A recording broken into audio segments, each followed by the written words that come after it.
Most companies have a GTM strategy, but very few have a GTM that actually gets the money. If your go-to-market feels like a series of broken spreadsheets and missed targets, it's time for a system update. Welcome to GTM, get the money live. I'm Chris Ryan and I'm Lee Parillo, your hosts, and we're here to install the operating system for your revenue. We're moving past the theory and getting into the high-stakes execution of what it takes to scale in 2020 fast. Ladies and gentlemen, welcome out to GTM, Get the Money Live. If you haven't tuned in before, this show interviews leaders, CEO, VPs of growth, like my guy today, Chris Greco. And this show is all about delivering revenue for good and revenue for growth. What that means is we're invested in helping companies that are good companies that give back to their people, to their employees, to the communities around them, to their families, to everyone, and we help them solve revenue problems. So you're going to hear a lot of great conversations about revenue issues today, especially in the industrial manufacturing world and support. Chris Greco, we've known each other for a while, and I just want to give a little lead in here because I think it's valuable.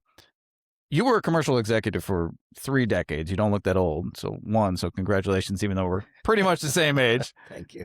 And you travel the world. Like, you were everywhere. I remember trying to get a meeting with you and you're like, oh, I'm in China, I'm in Hong Kong, I'm here and I'm here.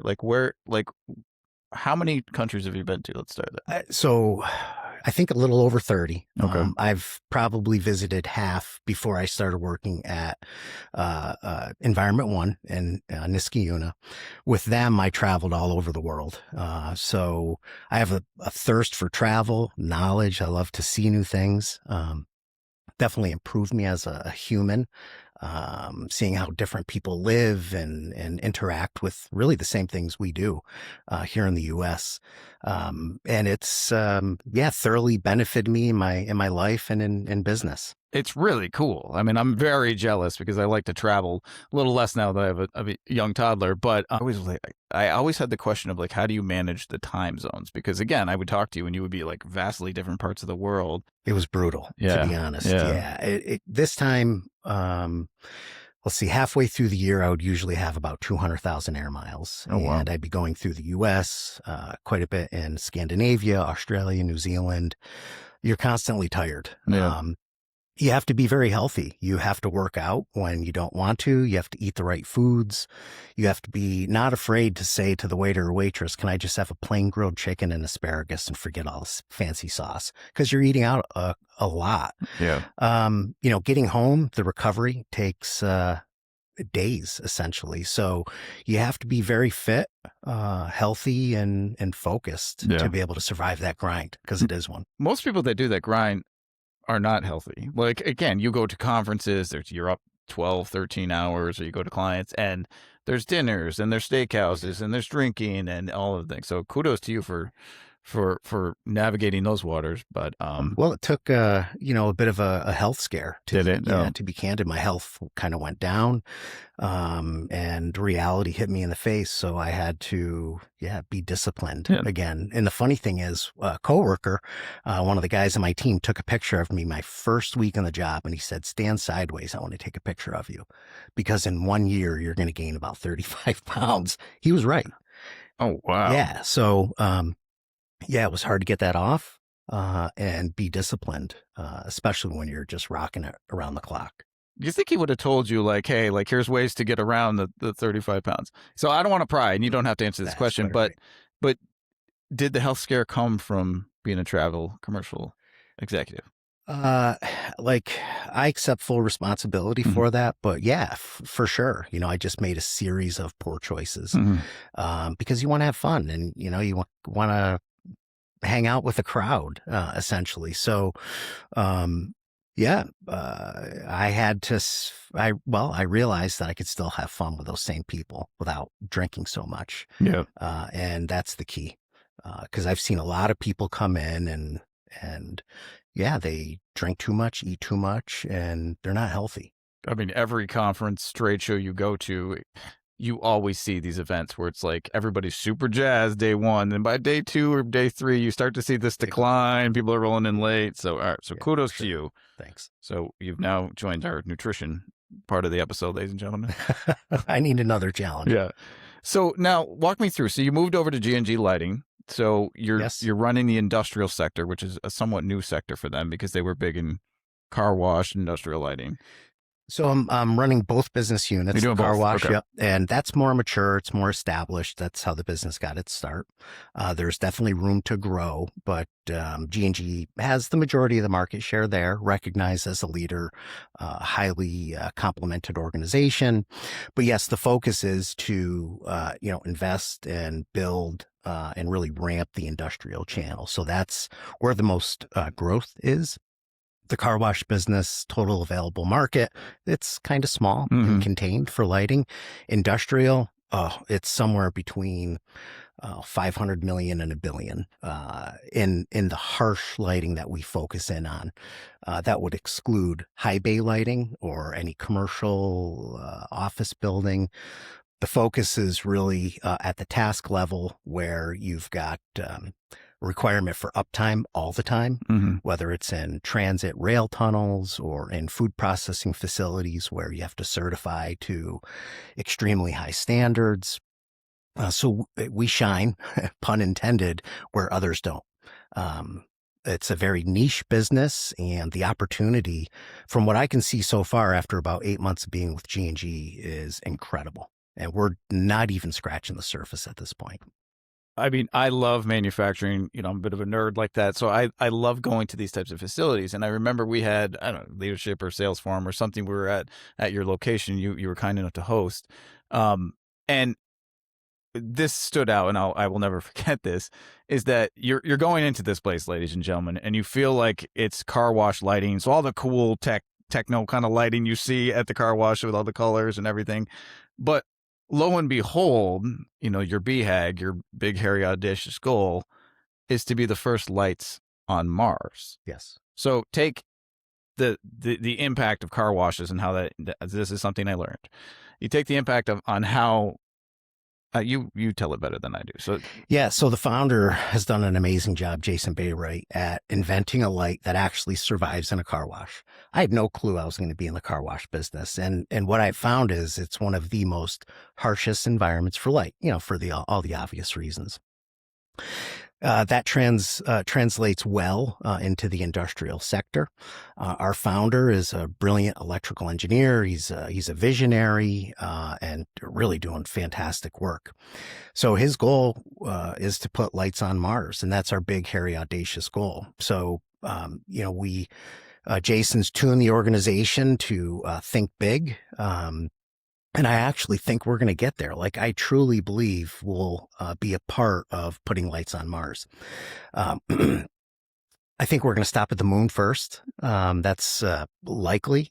And in fact, we've worked with organizations in the space exploration business for research and development and some customers helping us develop a radiation resistant light, which we actually have, and that works in particle accelerators or in radiated hot labs. And that's one of our newer products today. So we're making linear light and putting them in places where, they're just really nasty and they need to survive. And they can't break. This is so neat. I mean, again, car washes to the moon, then Mars, and then who knows. But I just think, like, I remember walking out of that meeting and saying, man, I need to redo my BHAG because, like, they're going to be on Mars and I'm doing whatever I'm doing. So kudos to you. So now you're running growth. Now you have this new sector. You're concentrating on large mid-market, and it has to be unlimited for who you're working with, because you're working with like good size organizations. And so car wash was a limited niche population, and now you're expanded to this industrial sector that's much larger. Correct. Yeah. And, currently we probably have 75 global national accounts here in the U.S., and that's split between food processing, industrial manufacturing, transit. We light a lot of the tunnels in New York City or with Amtrak. chemical, pulp and paper, wastewater treatment, power gen. It really, there's a lot we can do in these, highly industrial spaces. Manufacturing, particularly where you've got harsh environments, if you've got some type of dust in the air, or you've got chemicals that you need to contain. It's a really unique solution, and we're providing an advantage that really no other company can do at this point, and that's rival our technology. U.S. engineered, U.S. manufactured, G&G's vertically integrating, and we're in the process to do that. So at the core, we've got a lot of smart people, just badass engineers making a really, really good product that will double the life of any competitor. It's really exciting to see the growth and see where you're headed, because I think, like, how long have they been in business? About 15 years. Yeah. Okay.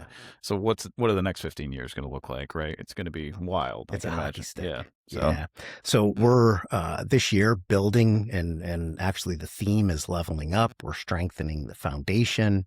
I also look after marketing, and we've got a great marketing organization who's put G&G on the map. Nice. We're going to take that to the next level and change our messaging, more, better, more often. So persona-based messaging, running integrated campaigns to the target audience that we want to connect with. And we're going to integrate that with the channel and very much leverage the channel for our growth.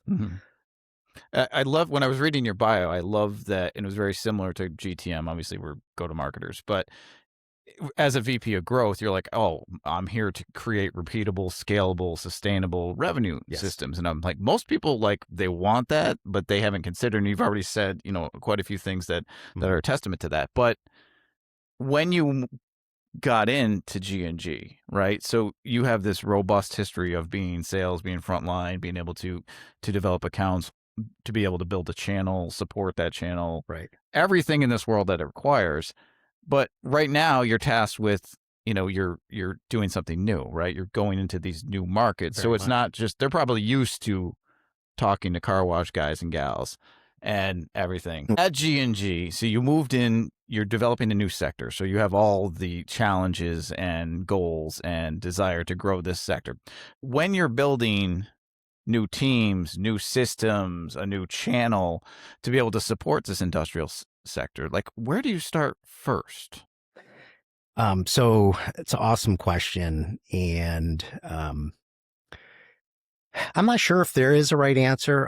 This is not the first time I've done this, and I think I've developed a bit of a system, and I actually equate it to driving an 18-wheeler down the road at the speed limit, and you've got to change all your tires, but you can't pull over. So that's my approach. I typically, you've got to discover and evaluate, and you've got to look at, your team, the systems that are in place, the channel. In this case, I have marketing as well. So it's intense discovery, probably the first 30 days, getting to know everything, the ins and outs and the nooks and crannies, mainly trying to identify the gaps in your systems, in your team, and in the channels. What I find is creating the systems first will give you a much better foundation to leverage your growth. For example, if I'm building out the team and we don't have an onboarding system, an internal team, my first step is to create a 90-day onboarding plan, where the first month that individual is going to know what they do by hour for the first 2 weeks, and then by day the next 2 weeks, and then by week the last remaining 2 months of the quarter. Training, enablement, the internal team is critical just as much as the external team. So when I look at systems, not only is it onboarding internally, I'm looking at our tech stack, looking at our order processing, our pricing, what type of support do we have? Are there processes to communicate internally with operations, customer service? Are there clean flows? You also have to have systems out in the field as well. So external systems, One of the first things I did at G&G was put in a deal registration program. It's a highly competitive market. It's a little bloody, to be candid. So we wanted to put something in place that will protect our partners, but also give us a little more insight into the pipeline. That's a system that you really have to pay attention to, is your channel pipeline. In manufacturing, one of the biggest challenges is unforecasted revenue. So you're on run rate, you've got customers that are buying and reselling, you have very little information, and it's hard to manage the business. So we've been spending a lot of time to understand the pipeline, the system, the stages. Is everything in its right spot? And we have been absolutely brutal with ourselves and had to do some cleansing within that system to make sure we have an established baseline. In the field, it may sound a bit harsh, but you have to tier your channel partners. You have to look at the revenue, the historical trends, the levels of engagement, what's there, what's not there. And you have to be surrounded with, good dance partners. You're only as good as the company you keep. That's a personal philosophy, but also a business philosophy of mine. So, systems then, quarterly business reviews, tying your company goals, the 3-year to the 12-month to the quarterly. How does that translate to the internal sales team? How does that translate into the channel, who's by and large your sales force? Enablement systems. One of our strong opportunities is to create sales aids for our channel partners in the various verticals that we're in. Because G&G can operate in a variety of harsh verticals, there's 10 that, just pop right off. We need to make it a lot easier for our channel partners to understand what the spec locker is, what the key functions or the key features are to try to displace the competition. So, yes, systems run internal, external, and I find if you don't have that, when you start to build your team, your internal employees, they don't have the best direction. Last thing I want is an employee to have like that buyer's remorse where in 90 days they're saying, man, what the heck's going on here? I've always made it a point to have a very organized onboarding plan so that when that person who it's their career, they make the decision to come aboard, I want them to feel 100% confident and that we're an organized company who can help them develop and succeed in their career as well. So there's a lot to it.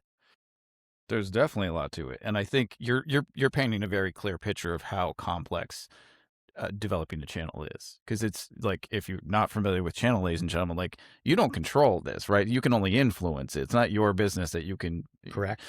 So to be able to give them all the support, train your team. I like the analogy of the 18-wheeler going down and we have to replace the wheels. So what I hear is that's an iterative approach. We're going to just kind of make changes in order of prioritization.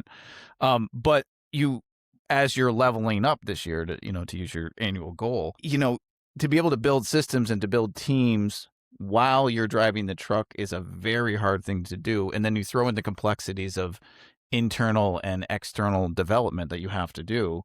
Like, where do you have the time? After you have the systems in place, and I'm sure the team is ongoing development, after the systems are in place, like, is it solely focused on channel? Is that your principal measure? No, you have to have a cadence. Okay. I read a book a long time ago by Ernest Shackleton, The Adventures of Ernest Shackleton. And while his journey wasn't successful, he was considered one of the most successful leaders in the world because he saved, 20 plus of his men. They were trapped in the ice. And one of the things I took away from that was he had a cadence when his ship was on the ice, even though it was going to be eaten by the ice. And they did all the things they would do at sea to keep themselves busy, maintained, focused, etc. So I believe in having a cadence, both on the internal side, sales meetings, one-on-ones, planning sessions, annual reviews, check-ins quarterly to see how they're doing with those reviews. Throughout that time, you're going to learn a lot about the business, the needs of the people on your team. So that's where I would start. So you're very big on process and documentation. Correct. And being able, what is measured is like, why What can't you I think? can't monitor, you What is can't money? measure. Right. Yeah. Yeah. You got it. He got it. I That's why think. he's the smart one in the room. No, so yeah, that's great. So so if somebody's trying to build a channel, like let's think about a takeaway here. If someone's trying to develop a channel and they have to do all of these things, including what you're doing, is there a takeaway that you would say, like, do this first? So after systems, after people, like, how do you help people channel? Because I think channel is the toughest thing to do if you have this type of distribution network. Yeah, it sure is. And in the lighting space, it's two-step. You have your manufacturing representatives, but you also have your electrical distributors. So add another layer on top of, this go-to-market.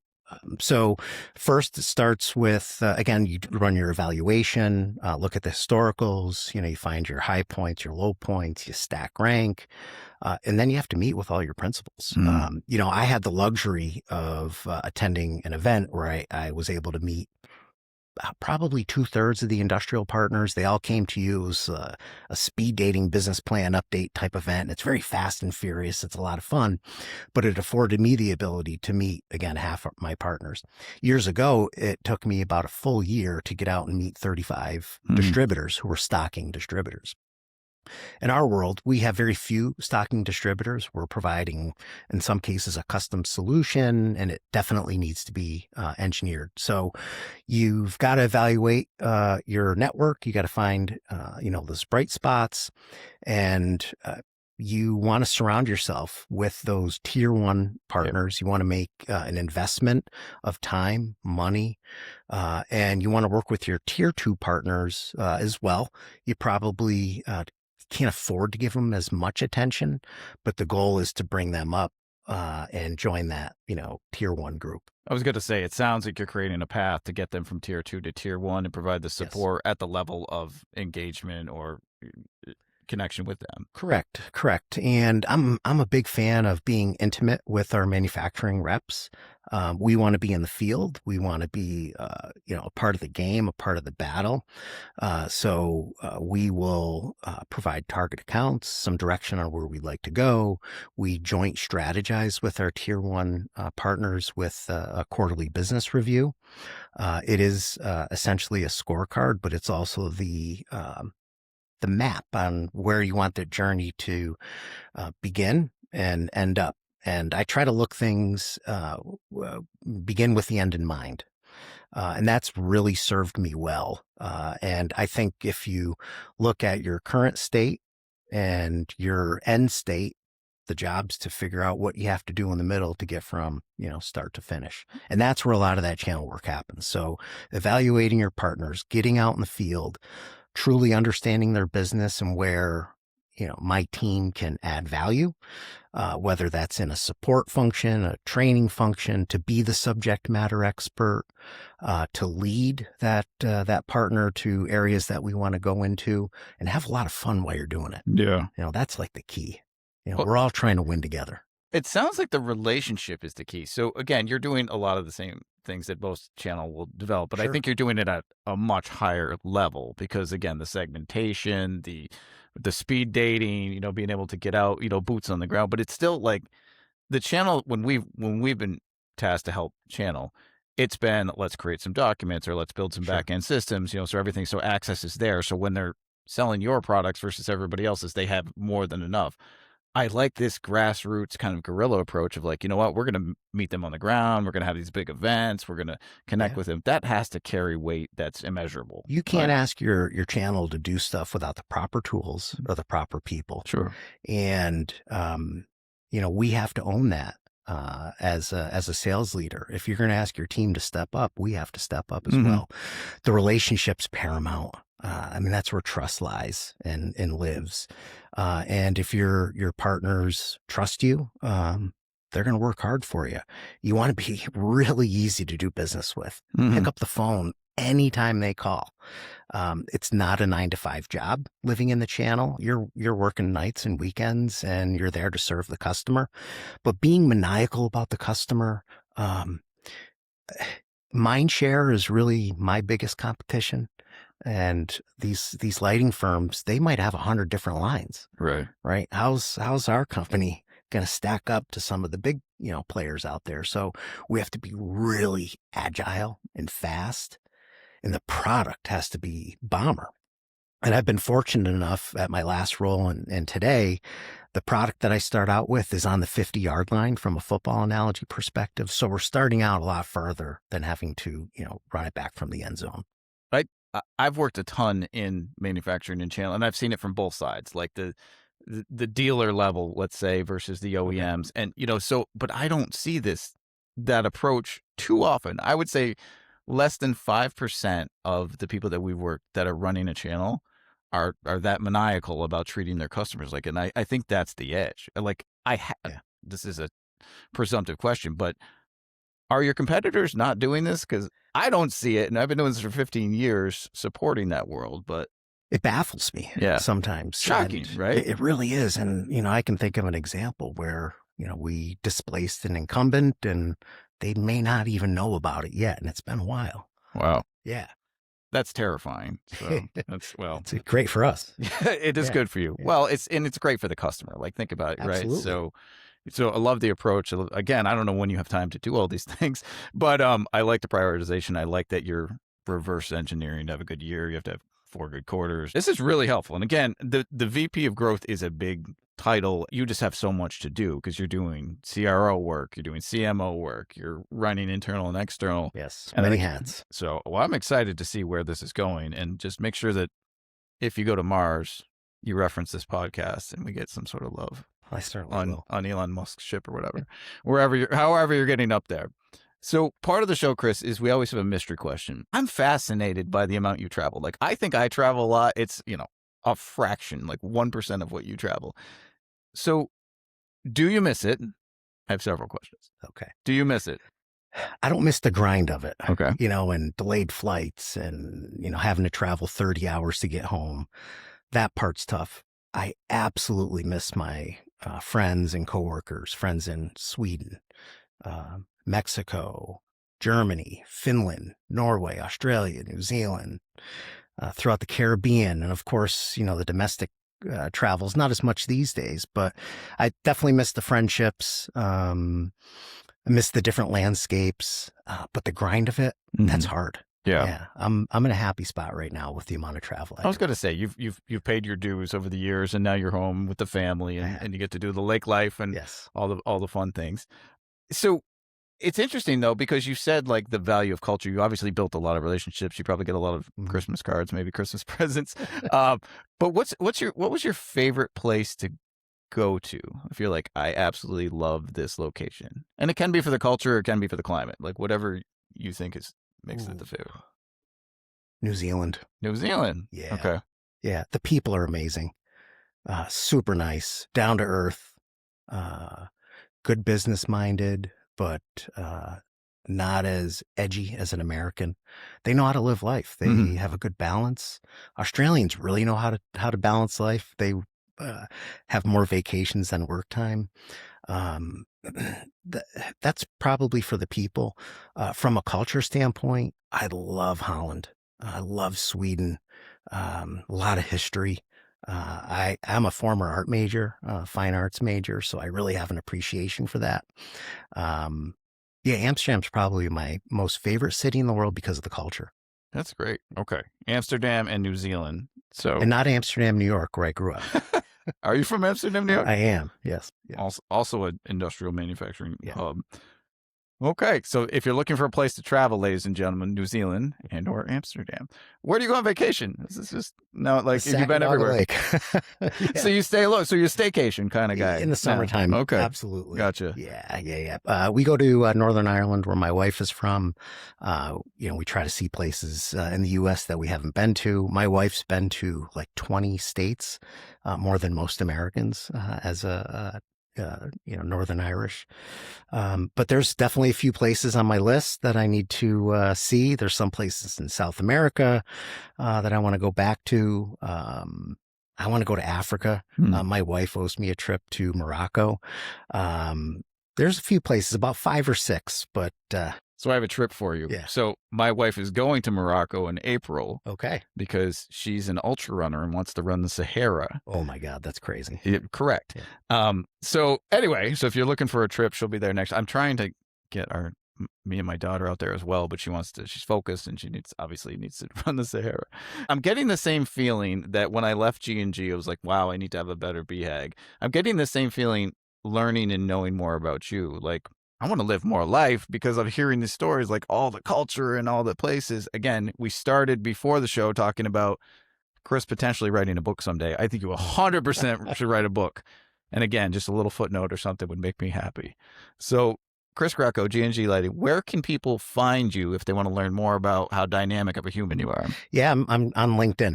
LinkedIn. Yeah. How many Chris Grecos are there? There's probably 100. Okay. At least in this area that I know of. In this area? There's a few, actually. Very common name. Okay. So if they put in Chris Greco, G&G, they'll find you. Okay. We'll put it on the screen as well. Is there anything else you'd like our listeners to know today? Personal, professional, doesn't matter. Yeah. One last thing. Looking back on my career, from start to finish, when I started leading, and that was probably in, 2000. That's when I started managing and leading. I had a lot of different people on my teams, and diversity is probably one of the best things you can bring to an organization. It gives you so many different viewpoints, and hire people that are smarter than you.